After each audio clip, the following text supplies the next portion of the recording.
Hello, പ്രജിയാണ്. Welcome to taste of Kerala. അപ്പോൾ നമുക്ക് ഇന്നേ നല്ല അടിപൊളി ടേസ്റ്റി ആയിട്ടുള്ള ഒരു തെക്കൻ സ്റ്റൈൽ മീൻകറി നോക്കിയാലോ.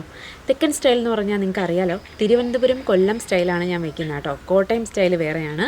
അത് നമുക്കിനി വരുന്ന വഴിയെ കാണാം. അപ്പോൾ ഈ തിരുവനന്തപുരം കൊല്ലം സ്റ്റൈലിൻ്റെ ഒരു പ്രത്യേകത എന്ന് പറഞ്ഞാൽ ഞങ്ങളുടെ മീൻകറിയിലൊക്കെ തേങ്ങ അരച്ച് ചേർക്കാറുണ്ട്. തേങ്ങ ഇല്ലാതെ ഞങ്ങൾക്കൊരു മീൻകറി സ്വപ്നം കാണാൻ പോലും പറ്റത്തില്ല. അത്രയും ഞങ്ങൾ തേങ്ങ അരച്ച് ചേർത്തിട്ടാണ് ഞങ്ങളുടെ ഡെയിലി ഉള്ള മീൻകറിയൊക്കെ വരുന്നത് കേട്ടോ. ഞാൻ ഇന്ന് വയ്ക്കാൻ പോകുന്ന മീൻകറി എന്ന് പറഞ്ഞാൽ നമ്മുടെ ഒരു 70s മുതൽ ഇങ്ങോട്ടുള്ള മീൻകറി അല്ല, 70s നിന്ന് അങ്ങോട്ടുള്ള മീൻകറിയാണ്. അതായത് വളരെ പഴയ മീൻകറിയാണ്. എൻ്റെ അമ്മാമ്മയൊക്കെ അവരുടെ ചെറുപ്പകാലത്തിൽ വെച്ചിരുന്ന രീതിയിലുള്ള ഒരു മീൻകറിയാണ് കേട്ടോ. ഭയങ്കര ടേസ്റ്റാണ്. ഈ മീൻകറിയുടെ ഒരു പ്രത്യേകത എന്താണെന്ന് വെച്ചാൽ, ഇത് നമ്മൾ സംഭവം ഇന്ന് വെച്ച് കഴിഞ്ഞാൽ നാളെ കഴിക്കാനാണ് ടേസ്റ്റ്. നമ്മൾ ഇന്ന് വൈകുന്നേരം ഒരു 7:30-8 മണിക്കൊക്കെ ഒന്ന് മീൻകറി സെറ്റ് ചെയ്ത് അതൊന്ന് അടച്ചു വയ്ക്കുക. അത് തൊടുകയൊന്നും ചെയ്യരുത് കേട്ടോ, അടച്ചു വയ്ക്കുക. എന്നിട്ട് പിറ്റേ ദിവസം ഉച്ചയ്ക്ക് ചോറിനൊപ്പം കഴിച്ചു കഴിഞ്ഞാൽ കിടിലം സാധനമായിരിക്കും. അടിപൊളി ടേസ്റ്റി ആയിട്ടുള്ള മീൻകറി ആയിരിക്കും. അപ്പോൾ ഇനി ഞാൻ സംസാരിക്കുന്നില്ല, നമുക്ക് ആ വെറൈറ്റി മീൻകറി വെച്ചാലോ. 1/2 കപ്പ് തേങ്ങ ചിരകിയത് എടുത്തിട്ടുണ്ട്. ഒരു 8 to 10 ചെറിയുള്ളി, 2 പച്ചമുളക് നീളത്തിൽ കീറിയെടുത്തതാണ്. ഒരു ചെറിയൊരു കഷ്ണം ഇഞ്ചിയും കൂടി എടുത്തിട്ടുണ്ട് കേട്ടോ. ഒരു നെല്ലിക്ക വലിപ്പത്തിൽ പുളി എടുത്തിട്ടുണ്ട്. ഇത് നമുക്ക് ചൂടുവെള്ളം ഒഴിക്കാം. ചൂടുവെള്ളം ഒഴിക്കുമ്പോൾ ഈ പുളി പെട്ടെന്ന് തന്നെ നമുക്ക് റെഡിയായി കിട്ടും. ഇനി നമുക്ക് നമ്മുടെ തേങ്ങയില്ലേ, ഇത് നമുക്കൊന്ന് വറുത്തെടുക്കണം കേട്ടോ. ആ തേങ്ങയും അതുപോലെ ആ ഉള്ളി, ചെറിയുള്ളി അത്രയും ഇടണ്ട, ഒരു 5-6 ചെറിയുള്ളിയും കൂടി ചേർത്ത് ഇത് നമുക്ക് വറുക്കുക എന്ന് പറഞ്ഞാൽ, സാധാരണ നമ്മൾ തേങ്ങ വറുക്കില്ലേ, ഒരു ഡാർക്ക് ബ്രൗൺ കളർ ആവില്ലേ, അത്രയും ആവേണ്ട ആവശ്യമില്ല. ഈ ഒരു പരുവം മതി കേട്ടോ. അതായത് നമ്മൾ തേങ്ങ വറുത്ത് തുടങ്ങുമ്പോഴേക്കും അതിനൊരു മണം വരും, അപ്പോഴേക്കും സ്റ്റോപ്പ് ചെയ്യുക.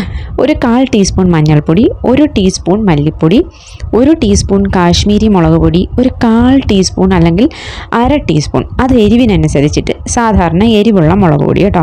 ഈ എരിവുള്ള മുളക് പൊടി ഇടാൻ താല്പര്യമില്ലാത്തവരാണെന്നുണ്ടെങ്കിൽ നിങ്ങൾ കാശ്മീരി മുളക് പൊടി 1.5 ടീസ്പൂൺ ചേർത്ത് കൊടുത്താൽ മതി. ഇനി ഇത് 1 മിനിറ്റ് നേരം കണ്ടിന്യൂസ് ആയിട്ട് ഇളക്കി കൊടുക്കുക. ആ മസാലയുടെ പച്ചമണം ഒന്ന് മാറിക്കഴിഞ്ഞാൽ നമുക്കിത് വേറൊരു പാത്രത്തിലേക്ക് മാറ്റി ഒന്ന് തണുക്കാനായിട്ട് വെക്കാം കേട്ടോ. അപ്പോൾ അത് തണുത്ത് കഴിഞ്ഞതിന് ശേഷം നമുക്കിതിനി മിക്സിയുടെ ജാറിലേക്ക് ചേർത്ത് കൊടുക്കാം. നന്നായിട്ട് തണുക്കണം. തണുത്തില്ല എന്നുണ്ടെങ്കിൽ പിന്നെ നമ്മളിതിൽ ചൂടുവെള്ളം ഒഴിച്ചിട്ടാണ് അരയ്ക്കുന്നത്. അപ്പോഴേക്കും ഇത് പണി പാളാനുള്ള ചാൻസ് ഉണ്ട്. അതുകൊണ്ട് സംഭവം നന്നായിട്ട് തണുത്ത് വരണം. ഒരു 4-5 മിനിറ്റ് ഒന്നും വേണ്ട, അതിനുള്ളിൽ തന്നെ നമുക്ക് തണുത്ത് കിട്ടും. ഇനി എന്ത് ചെയ്യണമെന്നറിയോ, ഇതിലേക്ക് നമുക്ക് ആദ്യം നമ്മൾ പുളി വെച്ചില്ലേ, അത് പിഴിഞ്ഞ് അതിൻ്റെ ഇത് മാറ്റിയതിന് ശേഷം അതിൻ്റെ കുറച്ച് ഏകദേശം ഒരു 1 ടേബിൾ സ്പൂൺ പുളിയുടെ വെള്ളം ഒഴിക്കുക. ചൂടുവെള്ളം ഒഴിച്ച് അരച്ച് ഈ രൂപത്തിലെടുക്കുക. ഇനി നമ്മൾ അതേ ചട്ടിയിൽ തന്നെ 1 ടേബിൾ സ്പൂൺ വെളിച്ചെണ്ണ ഒഴിക്കുക. അതിലേക്ക് 1 ടീസ്പൂൺ കടുക്, കുറച്ച് കറിവേപ്പില ചേർത്ത് ഒന്ന് മൂത്ത് കഴിഞ്ഞാൽ നീളത്തിൽ കട്ട് ചെയ്ത് വെച്ചിരിക്കുന്ന ഇഞ്ചി ഇല്ലേ, നമ്മുടെ നേരത്തെ ഒരു ചെറിയ കഷ്ണം ഇഞ്ചി, അത് തന്നെയാണ് കേട്ടോ. അത് ഇതിലേക്ക് ചേർത്ത് നമ്മൾ ഏകദേശം ഒരു 1/2 മിനിറ്റ് നേരം ഒന്ന് ഇളക്കുക. ഇനി ഇതിലേക്ക് നമ്മൾ മുറിച്ച് വെച്ചിരിക്കുന്ന നമ്മുടെ പച്ചമുളക് ചേർത്ത് പിന്നെയും നമ്മളൊരു 1/2 മിനിറ്റ് നേരം ഒന്ന് ഇളക്കണം. ഇതെല്ലാം ലോ ഫ്ലെയിമിലാണ് കേട്ടോ, ഫ്ലെയിം ഞാൻ കൂട്ടിയൊന്നും വെച്ചിട്ടില്ല. ഇതിലേക്ക് ചേർക്കേണ്ടത് നമുക്ക് ബാക്കി വെച്ചിരിക്കുന്ന ചെറിയുള്ളി, ഒരു 3-4 ചെറിയുള്ളി നീളത്തിൽ ഇതുപോലെ അരിഞ്ഞത് ചേർത്ത് കൊടുക്കുക. ഇനി ഇത് നമുക്ക് നന്നായിട്ട് ഒന്ന് വഴറ്റി കൊടുക്കാം. ഇപ്പോഴത്തെ ചെറിയുള്ളി എന്നൊക്കെ പറഞ്ഞാൽ വലിയ ഉള്ളിയിൽ എത്രയുണ്ടല്ലേ. അപ്പോൾ ഇതുപോലെ നന്നായിട്ടൊന്ന് വഴറ്റിയെടുക്കുക. ചെറിയുള്ളിയാണ് സത്യം പറഞ്ഞാൽ നമ്മുടെ കറികളിലൊക്കെ വേണ്ടത് കേട്ടോ. അടിപൊളി ടേസ്റ്റാണ്. ഇതൊന്ന് വഴഞ്ഞു വന്നു കഴിഞ്ഞാൽ നമ്മൾ നേരത്തെ അരച്ച് വെച്ചിരിക്കുന്ന നമ്മുടെ മിക്സ് ഇല്ലേ, അത് ഇതിലേക്ക് ചേർത്ത് കൊടുക്കണം. ആവശ്യത്തിന് വെള്ളം ഒഴിക്കുമ്പോൾ ചൂടുവെള്ളം തന്നെ ഒഴിക്കുക, പച്ചവെള്ളം ഒഴിക്കരുത് കേട്ടോ. ഒഴിച്ച് ആവശ്യത്തിന് നിങ്ങൾക്ക് എത്രത്തോളം ഗ്രേവിയാണ് വേണ്ടതെന്ന് വെച്ചാൽ അത് അനുസരിച്ചിട്ട് ഒഴിച്ചു കൊടുക്കുക. ആദ്യം തന്നെ ഒരുപാട് വെള്ളം ഒഴിക്കരുത്, കുറച്ചായിട്ട് ഒഴിക്കണം. ചിലപ്പോൾ നമ്മൾ വെള്ളമൊക്കെ കൂടി പോയി കഴിഞ്ഞാൽ ഒത്തിരി നേരം നമ്മൾ വേവിക്കേണ്ടി വരും. അപ്പോഴേക്കും നമ്മുടെ മീനിൻ്റെ ആ ഒരു ഇത് മാറും കേട്ടോ. തിളച്ച് വരുമ്പോഴേക്കും ഞാൻ 1 ടീസ്പൂൺ ഉപ്പ് ചേർത്തിട്ടുണ്ട്. നിങ്ങൾക്ക് എത്ര ഉപ്പ് വേണമെന്ന് വെച്ചാൽ അതിനനുസരിച്ച് ചേർത്ത് കൊടുക്കാവുന്നതാണ്. ഫ്ലെയിം ഇനി കുറച്ച് വെച്ചതിന് ശേഷം നമുക്കിതിലേക്ക് മീനിൻ്റെ കഷ്ണങ്ങൾ ചേർത്ത് കൊടുക്കാം. ഞാനിപ്പോൾ എടുത്തിരിക്കുന്ന വങ്കട മീനാണ് കേട്ടോ.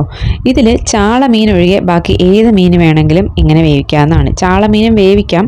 പിന്നെ ചാളയാണെന്നുണ്ടെങ്കിൽ നമുക്ക് പുളിയും മുളകൊക്കെ ചേർത്ത് വയ്ക്കുന്നതായിരിക്കും നല്ലത്. ലാസ്റ്റിൽ ഒരു തലക്കുട്ടനും കൂടെ ഉണ്ട്, അവനെയും കൂടി ഞാൻ ചേർത്ത് കേട്ടോ. ഇരുന്നോട്ടെ.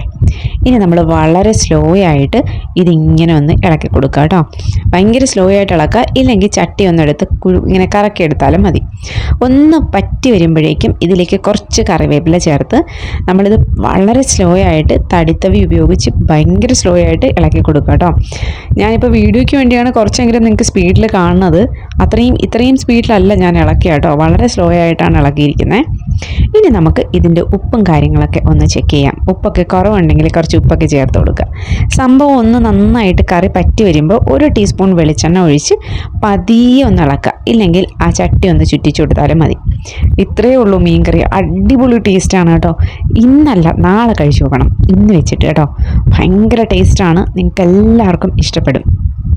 എനിക്ക് പറയുമ്പോൾ തന്നെ സത്യം പറയാം വായിൽ വെള്ളം വരുന്നുണ്ട് കേട്ടോ. അടിപൊളിയാണ് ഇത്.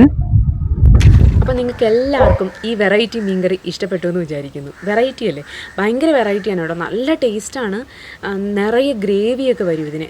നല്ല തിക്കായിട്ടുള്ള ഗ്രേവിയൊക്കെയുള്ള നല്ല അടിപൊളി, നല്ല എന്താണ്, ഒരു ഡാർക്ക് ബ്രൗൺ കളറിലിരിക്കുന്ന സൂപ്പറായിട്ടുള്ളൊരു മീൻകറിയാണ്. എപ്പോഴും നമ്മുടെ സ്വന്തം മീൻകറിയല്ലേ വയ്ക്കുന്നത്. വല്ലപ്പോഴുമൊക്കെ ഇതുപോലെ തെക്കൻ മീൻകറിയും ഒക്കെ വടക്കൻ മീൻകറിയും ഒക്കെ ഒന്ന് വെച്ച് നോക്കണം കേട്ടോ.